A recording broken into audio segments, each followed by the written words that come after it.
नमस्कार मंडळी, मी तुमचा लाडका मित्र वरद विजय चव्हाण आणि मी तुम्हा सर्वांचं माझ्या युट्यूब चॅनलमध्ये स्वागत करत आहे. म्हणजे जुनं फर्निचरला रिलीज होऊन आता 11 दिवस झालेले आहेत. त्याचबरोबर नाच ग घुमा आणि स्वरगंधर्व सुधीर फडके या सिनेमाला रिलीज होऊन आता 6 दिवस झालेले आहेत. आणि आजच्या या व्हिडिओमध्ये आपण या दोनही कलेक्शनचं, जुनं फर्निचरचं दुसऱ्या सोमवारचं कलेक्शन आणि नाच ग घुमा आणि स्वरगंधर्व सुधीर फडके याच्या पहिल्या सोमवारचं कलेक्शन आपण बघणार आहोत. पण हे कलेक्शन बघण्याआधी पुन्हा एकदा एक जनरल रिमाइंडर देतोय की हे कलेक्शन खरं असेलच असं नाही, कारण मराठी सिनेमाला कुठल्याही प्रकारचा ट्रेड ॲनालिस्ट नसतो.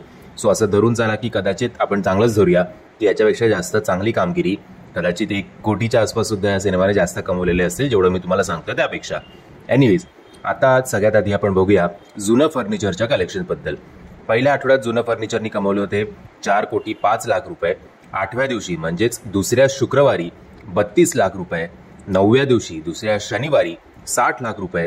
10व्या दिवशी दुसऱ्या रविवारी 75 लाख रुपये. तर कालचं सोमवारचं 11व्या दिवसाचं जे कलेक्शन आहे ते असं म्हटलं जात आहे की 29 लाख रुपये एवढं आहे. सो रविवारपेक्षा -61.33% ड्रॉप आपल्याला बघायला मिळाला आहे. असं करत पहिल्या 11 दिवसांचं याचं कलेक्शन आहे. इंडियन बॉक्स ऑफिसचं हे नेट कलेक्शन आहे जवळजवळ 6,01,00,000 रुपयाच्या आसपास. तुमच्याकडे अजून काही माहिती असेल या कलेक्शनबद्दलची तर कृपया कमेंटच्या माध्यमातून कळवा.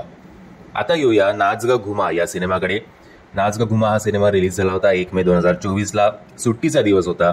सुट्टीच्या दिवशी यांनी कमाल कामगिरी केली. पहिल्या दिवशी यांनी कमावले 2,15,00,000 रुपये. दुसऱ्या दिवशी गुरुवारी 80 लाख रुपये. तिसऱ्या दिवशी शुक्रवारी जवळजवळ 95 लाख या सिनेमाने कमवले. तिकडे सुद्धा 1 कोटीच्या घरात आरामात गेला असता, पण जाऊ शकला नाही, दुर्दैवाची गोष्ट. चौथ्या दिवशी म्हणजेच शनिवारी 1,85,00,000 रुपये. रविवारी 2 कोटी रुपये. तर काल सोमवारचं जे अर्ली एस्टिमेट आलेलं आहे ते जवळपास आलेलं आहे 63 लॅक्स. म्हणजे असं धरून झाला की 50-55 मध्ये या सिनेमाने कालच्या दिवशी कमाई केली असेल. सो असं करत पहिल्या 6 दिवसाचं इंडियन बॉक्स ऑफिसचं याचं नेट कलेक्शन आहे 8.38 CR, 8,38,00,000 रुपये. जर कालची ऑक्युपन्सी बघायला गेली सोमवारची, तर काल सोमवारची ऑक्युपन्सी होती 16.90%ची, ज्याच्यात मॉर्निंग शोचे होते 9.37%, आफ्टरनूनचे 17.88%, इव्हनिंगचे 20.09%, तर नाईट शोचे 20.26%. टेरिटरी वाईज बघायला गेलं, टेरिटरी वाईज ही ऑक्युपन्सी तुम्हाला सांगतोय. तर मुंबईची कालची ऑक्युपन्सी होती 17.50%ची, पुण्याची 16.50%, नागपूरची 15.50%, संभाजीनगरची 14%, कोल्हापूरची 16.25%, नाशिकची 18.75%, तर सांगलीची 13.25%.